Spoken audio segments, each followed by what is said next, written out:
Começa hoje mais um programa Unsere Familien, sobre esta cultura teuto-gaúcha, teuto-brasileira, sobre essas relações de identidade e sobre entrevistas com pessoas que se destacam na sua área de atuação, desenvolvendo, trabalhando pela região e também pessoas ligadas a esta cultura. Jetzt fangen wir an mit dieser Fernsehsendung Unsere Familien über diese deutsche, brasilianische Kultur und Geschichte, über diese Verbindung über Deutschland und Brasilien und auch unsere Familien, unsere Leute und diese Identität in Südbrasilien. Nós estamos hoje, contamos com a alegria de ter aqui Dom Zeno Hastenteufel, nosso bispo da Diocese de Novo Hamburgo, né, que vai nos contar, com certeza, muitas histórias. Sim, irmão, com muita alegria estou aqui nesse programa. Eu já conheço de outros programas feitos e me apresentei ao nosso querido vereador que se pudesse contribuir para o engrandecimento da nossa história, da história da nossa cultura, especialmente que nós agora estamos nos aproximando do segundo centenário da imigração alemã. Acho que é justo que tenhamos um certo orgulho de ser de origem alemã e vivermos ainda um pouco esta ligação com a cultura alemã. Dom Zeno, o senhor é natural do município de Montenegro, né, constava antigamente, hoje barão da comunidade de linha francesa. Que o senhor pudesse também nos contar sobre um pouco das suas famílias, pai, mãe, e lá da comunidade linha francesa. Sim, na verdade eu nasci no Schäferegg. Schäferegg é linha Rodrigues da Rosa, mas pertencia ao município de Montenegro, ao 4º distrito do Barão. Com 10 dias de vida, eu fui levado para a linha francesa alta, porque meus pais então adquiriram terras na linha francesa alta e se estabeleceram ali, onde na mesma casa os meus pais viveram 56 anos. Pertencendo a 3 diferentes municípios. Primeiro era Montenegro, depois, no tempo que eu fiquei padre, era Salvador do Sul, e desde 1990 o município é Barão. A linha francesa, na verdade, ela era um projeto do cônsul da França que morava em Porto Alegre, o Conde de Montravel. Consta nos livros antigos que ele adquiriu toda a margem direita do rio Caí e do arroio Forromeco para trazer para cá uma povoação de colonos franceses. A França também tinha problema de excedente, muito sem terra. Então, veio um primeiro grupo, cerca de 40 famílias, e eles foram instalados no Arroio Francês, isto é, uma região da linha francesa, para formarem ali um núcleo de imigrantes franceses. Mas eram só 40, e eles ocuparam só um lado, chegaram até a construir uma capela, mas depois vieram os alemães, e eles tomaram conta de todo o resto daquela colônia e dominaram também a língua e construíram a nova capela, lá onde está hoje a matriz da linha francesa alta. Portanto, bem no alto do morro, lá está a capela e hoje matriz da linha francesa. Isso, Dom Zeno, porque veio um grupo muito maior de descendentes de alemães, né, para o Vale do Caí, para aquela região. Inclusive, eles vieram para Bom Princípio, para Winterschneis. E todo o excedente De foi subindo. Exato. Foi subindo. Tanto é que o meu bisavô, Johann Strieder, aliás, trisavô, porque o Johann Strieder era o pai da minha bisavó, Susana Strieder. Ele veio solteiro. E como solteiro não tinha direito a adquirir terra. Então ele ficou de 59 até 60 trabalhando na casa dos Fusinger. E em 60 ele casou com a filha do Fusinger. E então ele teve direito a conseguir terra. E então ele subiu para a linha francesa. Subir porque realmente é uma bela ladeira.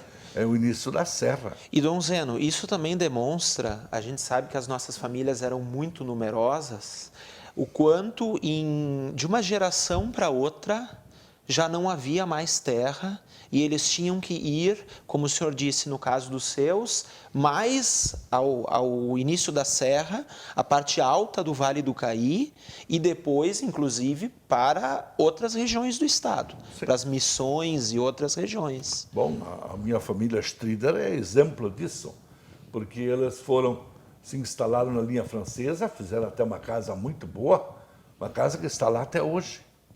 Construída exatamente em torno de 1890, mas a casa está lá até hoje. Então, eles lá estavam com 11 filhos, o Johann Strieder, mas os filhos moços foram procurar outras terras. Naquele tempo, estava se instalando uma colônia alemã ao longo do Taquari, em Arroio do Meio. Aliás, em Arroio Grande, propriamente. Para lá eles foram. Primeiro foi para lá o Philipp, depois foi para lá o Johann, e por último foi para lá também o Pedro Claver. E os três, mais adiante, seguiram até Cerro Largo. Foram a Cerro Largo, e um deles, o Philipp, atravessou o Uruguai e começou a colônia de Capiovy, na Argentina. Dom Zeno, só para aqui aos nossos telespectadores, eles eram naturais de linha francesa, Sim. emigraram a Arroio do Meio e esta mesma geração depois para as missões gaúchas e missões argentinas. Isso mesmo. É muito interessante. Muita gente que nasceu na linha francesa teve que procurar terras fora da linha francesa, porque lá não havia mais, esgotou. Mas as pessoas tinham que ter um espírito muito aventureiro também. Sim, aventureiro, e era a exigência da época, porque tu sabes que a terra no alto das montanhas, já em Barão, Carlos Barbosa, Garibaldi, Bento, foi dada aos italianos. Então, estava tudo ocupado.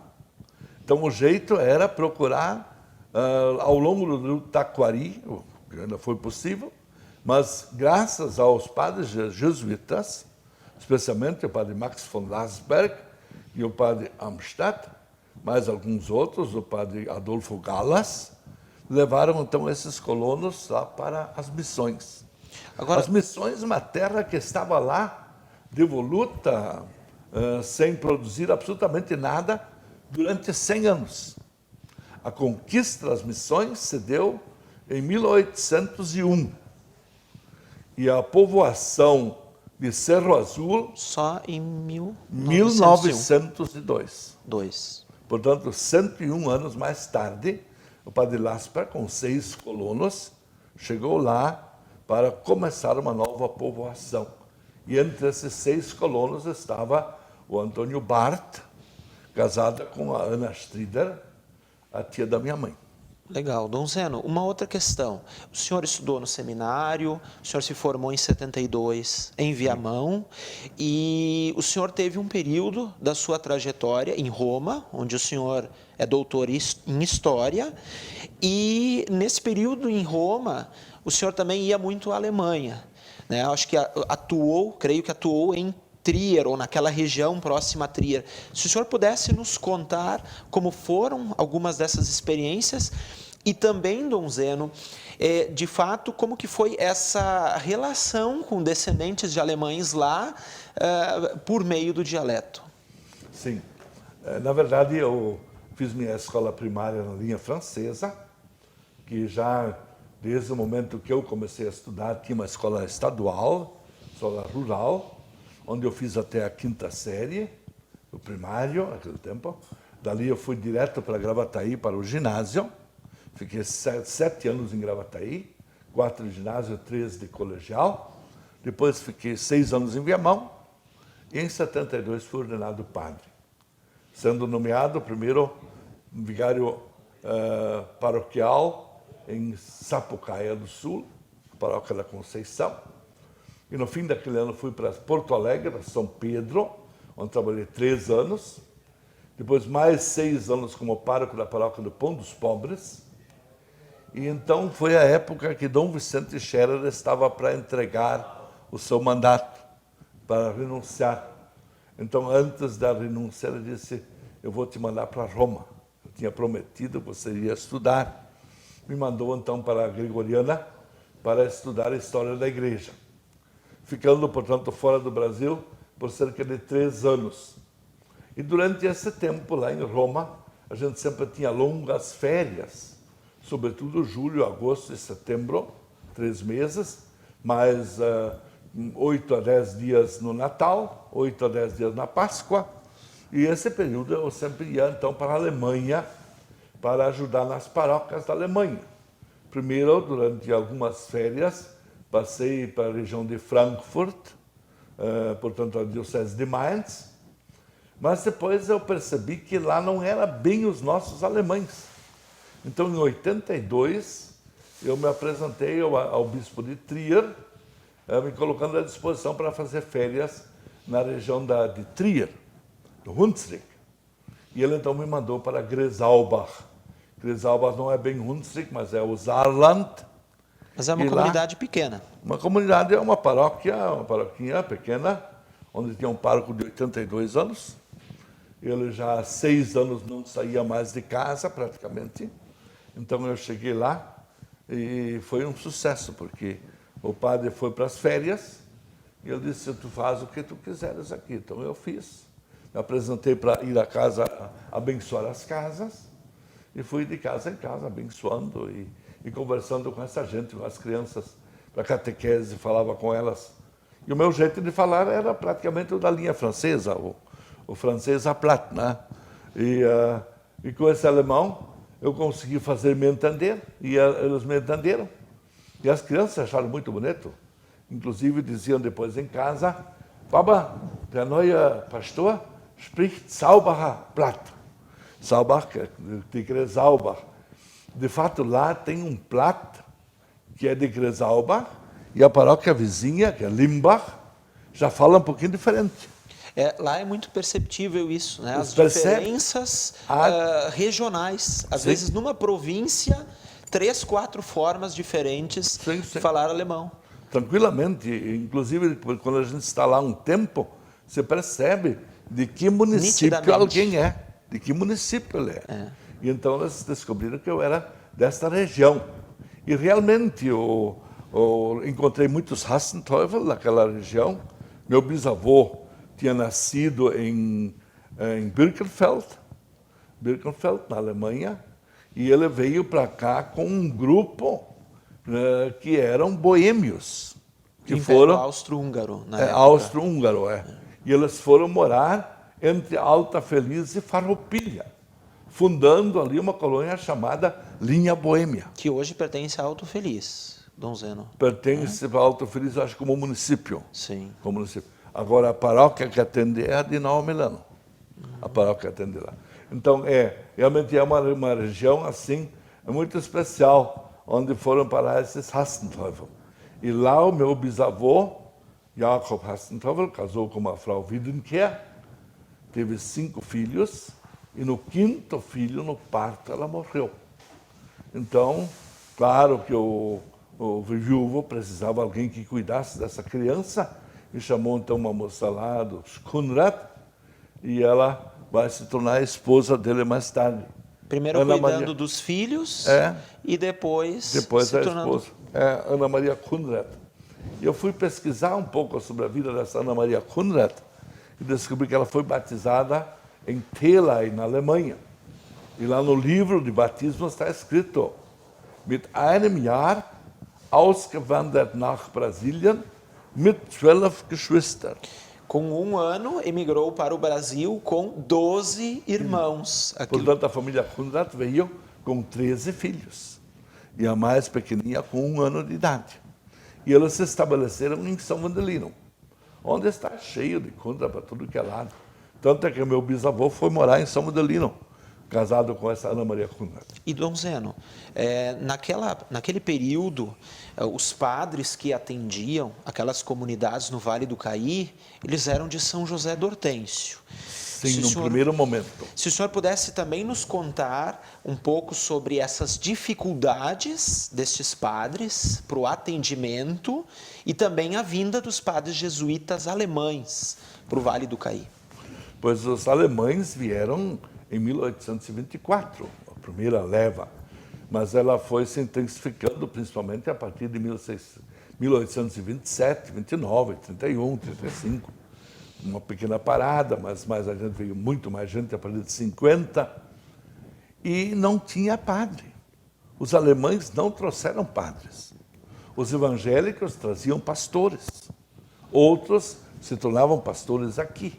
Mas os católicos, padre não tinha. Então, em 1842, o São Leopoldo foi visitada por missionários jesuítas da Argentina, aliás, do Uruguai, uruguaios. E eles perceberam essa realidade, não é possível, toda uma leva de colonos alemães, católicos, e não tem nenhuma assistência, e eles mesmos eram padres jesuítas uruguaios, não sabiam falar alemão, não puderam fazer nada.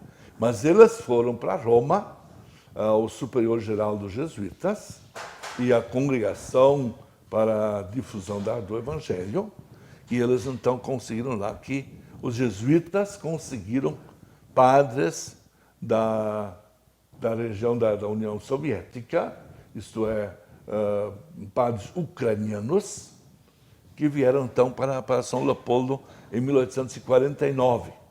3 ao todo.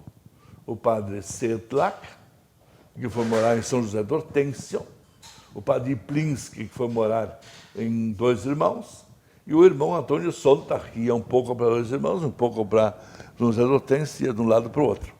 E os de São José do Hortêncio, o padre começou a visitar todas aquelas colônias ao longo do rio Caí. E depois também do Forromeco, indo até São Vendelino.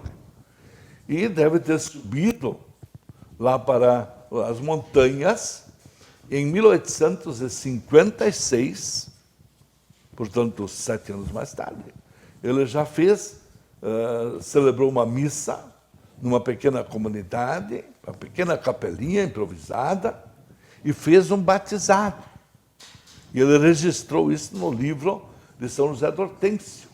Isso o senhor está falando do padre Lipinski. Do padre... Não, Sedlak. Sedlak.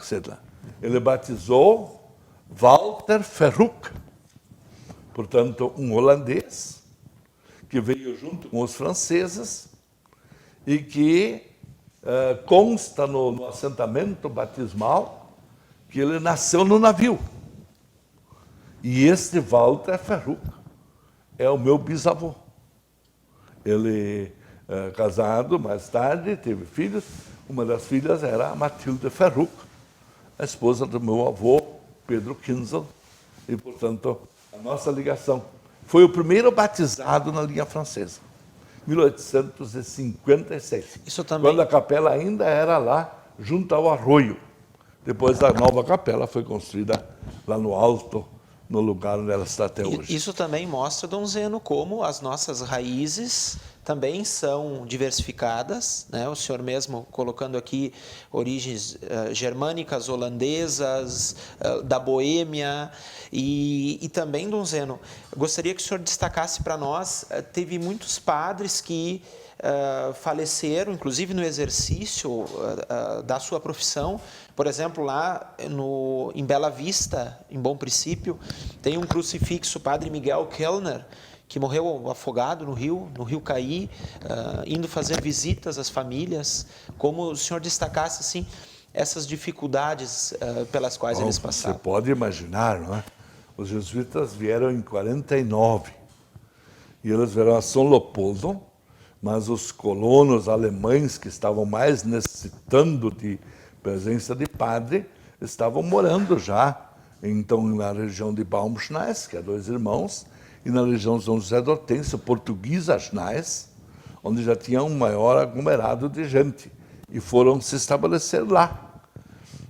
Depois, poucos anos mais tarde, fundaram as paróquias. A primeira paróquia dos alemães foi a de São José do Hortêncio, 1854. Foi Dom Feliciano Prates que fundou esta paróquia.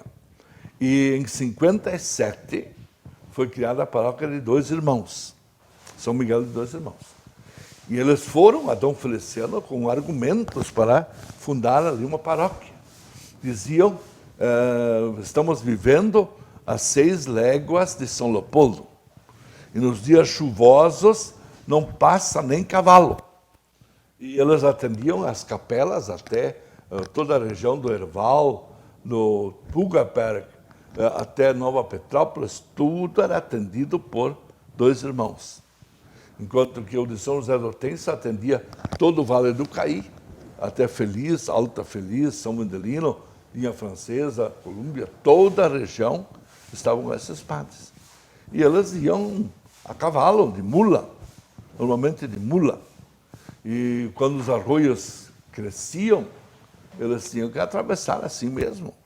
Pelos então, passos também. Eles tinham esses passos, né? Onde passava a estrada, e normalmente quando o rio era baixo, era fácil de atravessar. Mas quando dava enchente, o rio era mais alto, com mais água, então a mula nadava. E às vezes, ela, em vez de nadar, ela se afundava, e o padre junto. Então, o acidente grave foi com o Padre Miguel Kellner. Em 1870 já foi isso que ele morreu, exatamente no cumprimento de seu dever. Mas se conta lá em São Mendelino também muitas histórias dos padres que tinham que atravessar, porque lá tem vários arroios. O Forromeco tem o Arroio do Ouro, o Arroio Santa Clara, todos eles se tornam grandes quando chove muito. E eles tinham que atravessar de qualquer forma para atender às suas necessidades dos fiéis que moravam na outra margem. E aquela região foi densamente povoada em pouco tempo. Basta dizer que quando o padre Amstadt começou com o Sicredi, com a Volksbank, o Sparkassen, ele começou uma primeira sede em Linha Imperial, e a segunda sede foi em Feliz, e a terceira em Bom Princípio. Aquela era uma região onde os colonos alemães se reuniam. E quando ele começou com os Katholikentag, que eram encontros de católicos, de homens católicos, ele chegou a reunir 300 colonos em Feliz. 2 anos mais tarde, em Harmonia, 350 colonos. E foi dali que surgiram as ideias de ir para Cerro Largo, conseguir naquela região de Cerro Azul novas terras, porque aqui o vale já estava esgotado e já tinha muita gente sem terra. Tudo gente nova. Então eles fizeram um grande trabalho de povoar a região das missões. E quando nas missões já ficou escasso, isto lá por 1930, 1940, já esgotou as missões também. Na geração seguinte. Então a geração seguinte já foi para o outro lado do Rio Uruguai. E começaram com Porto Novo e Porto Feliz. Porto Feliz para os evangélicos e Porto Novo para os católicos. E na década de 60, então foram para o oeste do Paraná. Então foi para o Paraná. E assim, hoje nós temos esses colonos de origem alemã espalhados por todo o Brasil. Eu já fui para a Bahia, por exemplo, uma festa do Strider na Bahia. Tem lá uma região toda, Luiz Eduardo Magalhães, Barreiras. De gaúchos, muitos de origem germânica. E muitos de origem alemã. Muitos. Lá eles falam melhor alemão do que nós aqui. Porque lá eles são a minoria do povo, então eles se unem muito. Inclusive para falar o idioma. Para falar o idioma. E eu acho que o maior CTG do Brasil está em Luiz Eduardo Magalhães, na Bahia. Porque lá toda a gauchada, praticamente todos os domingos, tem algum evento no CTG. E que é interessante, Dom Zeno, os nossos telespectadores, né, o quanto as pessoas, elas, principalmente quando saem da sua pátria, da sua região, da sua terra natal, muitas vezes elas preservam mais do que aqueles que ficam. Porque a forma de reunir os amigos, os parentes, de falar o idioma, querem manter viva essa tradição e essa cultura. Dom Zeno, como nós estamos encaminhando agora para a parte final, eu gostaria que o senhor deixasse uma mensagem sobre a importância de a gente falar sobre essas relações teuto-brasileiras e sobre essa cultura. Eu acho que nós estamos vivendo um momento assim, estrategicamente muito bom, porque nós vamos agora no dia 25 fazer o lançamento da preparação para o segundo centenário da imigração. Então, faltam ainda 3 anos, em 24 nós vamos comemorar 200 anos da imigração alemã. Então, em São Leopoldo, no Hamburgo, toda a nossa região aqui vai ter muitas realizações, muitas festas em preparação e, sobretudo, depois na realização do segundo centenário. É momento de retomar algumas coisas, alguns conceitos, sobretudo aquela ideia de que falar alemão não é bonito, não é elegante, ou antigamente se falava até com certo desprezo para os que só falavam alemão. Hoje nós temos um grande respeito, porque todos aqueles que falam alemão, mesmo que falem o dialeto alemão, eles estão integrados numa das maiores economias do mundo, que é a Alemanha, num dos países mais visitados do mundo e num dos países que tem certamente as melhores lições para nos dar ainda nos dias atuais. Basta lembrar a grande mulher que está deixando o governo alemão agora, Angela Merkel, que é uma mulher que, esta sim, chefe de governo, que morava no seu apartamento com o seu marido, e ela mesma fazia a sua comida à noite em casa. Ela não tinha empregada, nunca tinha empregada. Ela ia para o supermercado, empurrava o carrinho, fazia seu rancho. Ela com o seu marido. E ela, então, nos dá uma grande demonstração. Exemplo a ser seguido. Exemplo a ser seguido, e um pouco daquilo que é realmente o alemão que veio para o Brasil. O genuíno alemão que veio para o Brasil, ele era um homem e uma mulher de economia, de trabalho e de fé. Muita fé, muita religião, vida religiosa. Na família dos meus antepassados, Strider, se lê também que eles eram muito católicos. Eles tinham sempre 3 a 7 cavalos, fortes, potentes, e cada domingo 3 ou 4 dos filhos iam a cavalo para as missas a 7, 8, 10, 12 quilômetros.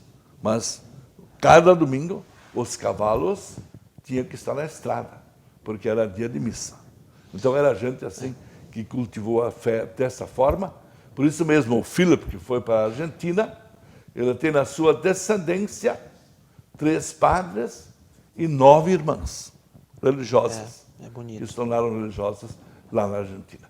Então é um povo assim que nos trouxe trabalho, a fé e a honestidade, o espírito de economia, de poupança que está dentro do alemão.